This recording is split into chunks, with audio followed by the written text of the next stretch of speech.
Well, back on the door again today.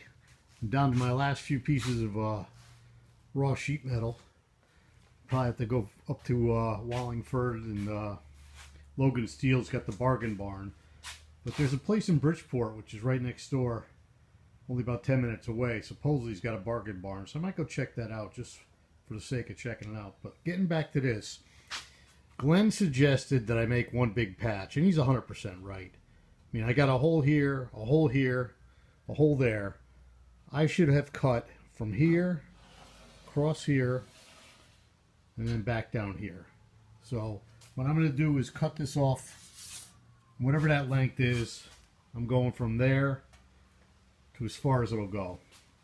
And then I'll make another patch, I think. See, I got a hole here, I got to deal with here. The next patch will take care of this big piece here, and I might just cut along this seam and butt up against the next piece. So this whole bottom will be a patch. And while it's open, if I'm smart, I'll treat that rust inside because I can reach in. And I might try to hammer, I might have enough room to swing something to knock this dent out from the outside. Of course, I still, nobody's told me not to, might cut open the door panel on the outside, the door skin, so I can access and replace this stripped out nut. So here we go. One of the other things I'm doing, I'm going to try to do a little work on camera. Usually my last few videos, bunch of videos, is just, you know, it's after I do the work, I show you what I did, where I'm at. So this one, I got the camera running, got my safety gear on. I'm going to make a couple cuts. One along this line, one along this line. Let's see what happens.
There we go.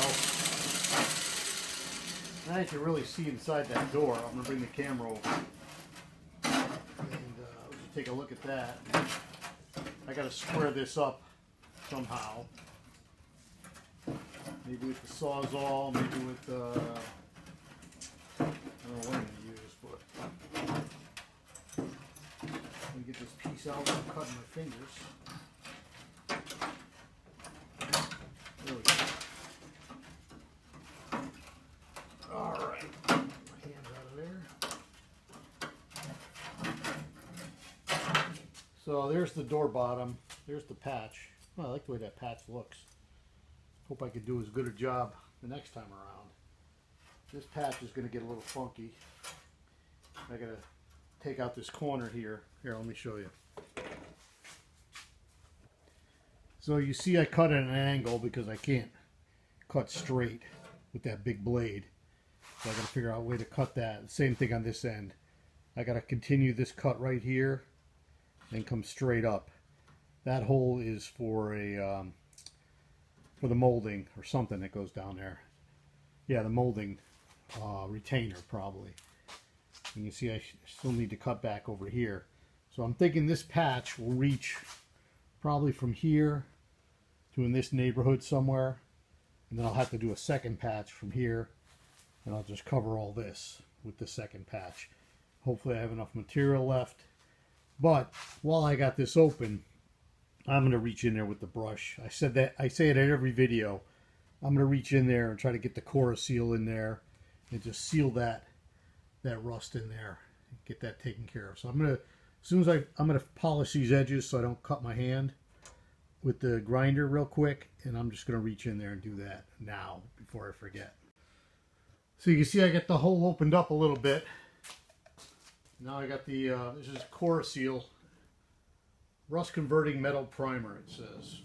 Fortunately, it's all it's gonna ever could be is primer in here, because I'm not going to paint in here, but I could, you know, there's no way to paint in there. Unless I were to like, dip it in a bucket of paint, I don't know. There's no way to do that. I'm just going to try to burn as much of that rust that's in here so it doesn't get any worse. And it's kind of hard to see, hard to reach. I can only reach in, you know, this much. I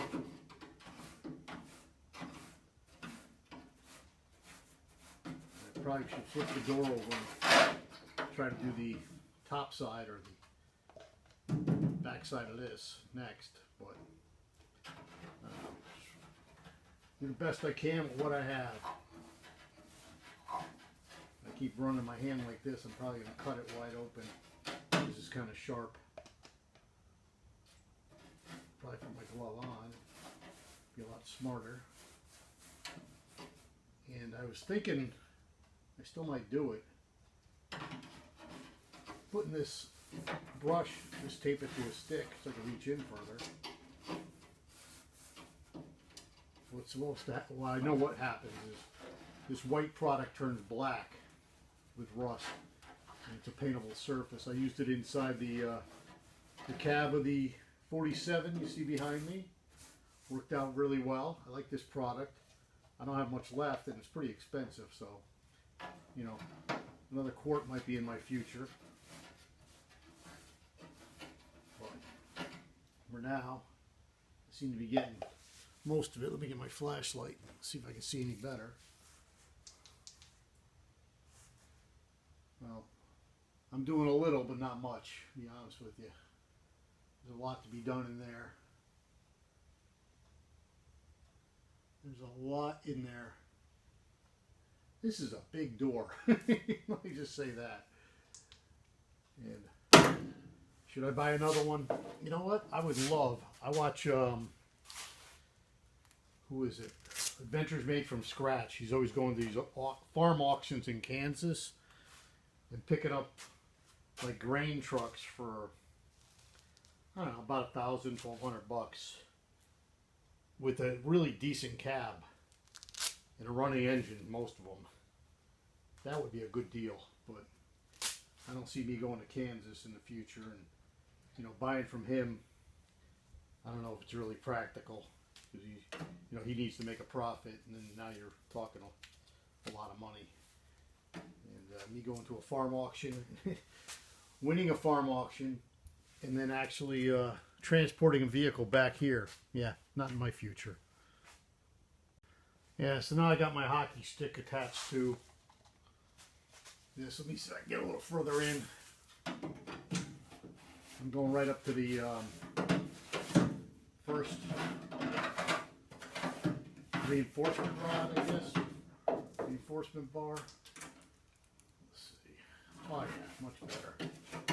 Reach in there. These nooks and crannies. This stuff goes pretty far. All right, there's the other side. You can see this mess here, but these dents up here, they banged out well. There was some oil canning in here. It seems to have disappeared. No, there it is. There, it means I can't put any filler there because it'll just crack. Seems to be a dent right here. I don't think I can fix that any other way than trying to pull it out a little bit. Like I said, that V-Vort product, I'd like to try it, but I don't see it falling out of the sky, so you never know.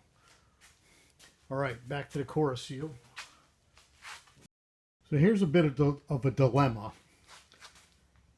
See, I got this opening, got it all squared off. Then I discovered weak metal here and here, and a little bit here. So the question now is, do I go get I got the cutting wheel, and that's the grinder, but the cutting wheel's around here, and just make another straight line even higher? You know, how far am I going to chase this? Now my instinct is just leave it and try to fill these in with, you know, small patches later. But, you know, this is where I am now, is I made a bigger hole. How far am I going to chase this rust? And if I cut this off, am I going to discover more higher? Am I around the corner next thing you know? I don't want to get into this curved edge. I want to stay below where it's straight. So I'm thinking of making one more cut because I have enough metal to make that patch big enough. I just have to draw a straight line, maybe across here. I don't know if you can see it without the light. I drew a straight line with the Sharpie. It's black. You can kind of see it. So I think I'm going to recut that. Square that up again. And weld in a bigger patch. What the heck? It's the same amount of welding. Well, it took me a while, but I got this big fat patch in there. It's pretty flush up here on top. I'm going to make this bead across here like I did the other one. I expect in this area I'm probably going to have to chase the rust holes. Especially since I already see, oh, that's magic marker, never mind. But over here, it's a little thin over here. So I expect it to blow through right in here. So I'm going to set the phone in the charger because the battery's about to die here. And tack this in place. I think once I get it tacked in place, then I'm going to go after the next patch over it, which is the one to the left. And once I get that tacked in place, I think what I'll do is go after this big patch here. I'm going to end up cutting this across here. Look at all the way over to here, all the way to this next patch, I think. So it'll be one big fat patch. So it'll be 3 patches across the bottom in total to seal this back up. And if you can see inside of there, see the core seal turn black? That seals that surface rust in. So let me just get to going on that. All right, I'm getting ready to wrap it up for today. I got a lot of stuff to clean up. But I got that giant patch in. It took me hours and hours to get it just right. I still don't have it just right. Still got that hole to finish, as well as that hole there. And I really got to go around all these tacks and, you know, connect the dots and then do a lot of grinding. So that's enough for today. You see, I got so many tools out. I had my hammers out, and I tried to bang that crease out on the other side of that door. No luck there. So thanks for watching.